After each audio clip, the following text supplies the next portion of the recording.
Hey guys, Spartan Jess here, and today we'll be taking a look at the Lulu Crafting Girl Halo 5 Magnum kit for the Airsoft AAP01. As per usual, I'll first show you how to attach this kit onto your Airsoft platform, and then afterwards I'll be sharing some extra info about how and where to get these kits, as well as what I think about the overall design and what you should specifically be looking out for. It's a short and sweet intro today, so let's get straight into the assembly. Now, it's a very simple kit to assemble. So first, let me just show you how to attach the slide. You literally just grab it right here and attach it onto the top of your AAP01 like that. Moves right there smoothly into the back of the rear sight there. And to tighten it, you get this metric 5x16 bolt and you just put it back here. And what's great about this is you could actually tighten it by hand. If you tighten it any tighter than that, it'll cause pressure to be on the receiver and the cycling part of the AAP01 to be a little too tight, thus it won't cycle the BBs. So just keep that in mind. Next, what you're going to want to do is attach your handguard. So as you can see at this bottom part right here, it slides right into this groove here, right behind the mag well of the AAP01. So what you do is you slide it in there. And what you can do if you want to keep it a little bit more fastened and tightened, there's a little screw hole in the 3D print as well. And right here is a little opening. What you could do is take one of our tiny little screws, put it back there, and just tighten it here. And just like that, your handguard on this Halo 5 Magnum kit is going to be attached to your AAP01. Now for the very last part is attaching the front shroud of the Halo 5 Magnum kit onto the AAP01. So what you do, you literally just slide it on top of the handguard piece right here. And as you can see, the screw holes will align together. And for this final part, you'll just take a long wood screw.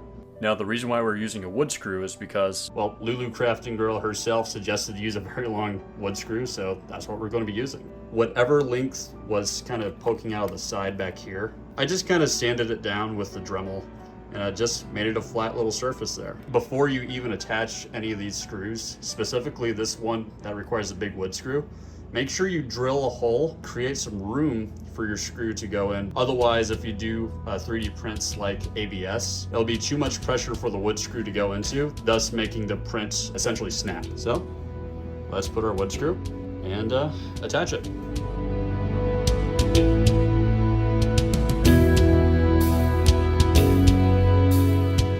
And for a last part of stabilization, if you want to attach, you can attach another small screw at the top hole right here. Make sure it's aligned with hole on the top of the AAP01 as well. Simply just screw it in. And there you go. That's how you fully assemble the Lulu Crafting Girl Halo 5 Magnum kit onto your AAP01.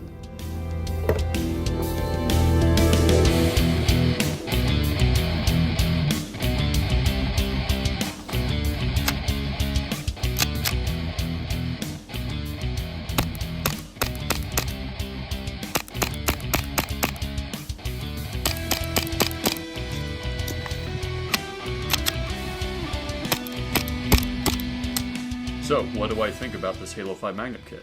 Overall, pretty positive. The simplicity of the attachment process for this kit is almost self-explanatory. It's quite literally just 3 pieces that are perfectly placed onto the AAP, which is also a nice thing that doesn't require a disassembly process to start detaching this kit.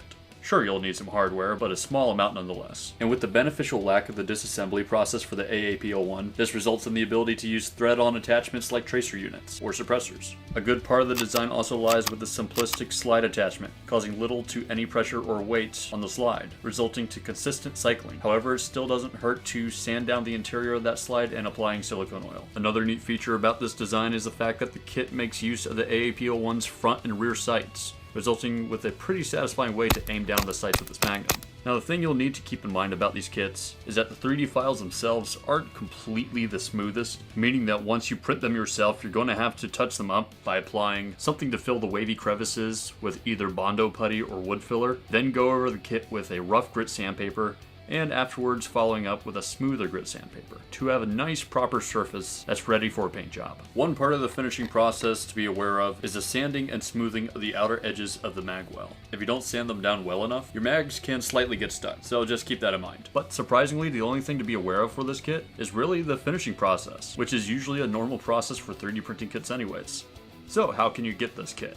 Well, you can only get them by 3D printing them yourself. If you're not able to, make sure to contact Alpha to Zeta Industries after acquiring the files from Lulu Crafting Girl's Colt's 3D page, and Alpha to Zeta Industries will happily print them out for you. But if you have your own 3D printer, just go to Lulu Crafting Girl's Colt 3D page, and the 3D files for this Halo 5 Magnum kit will be there. I'll have a link in the description below.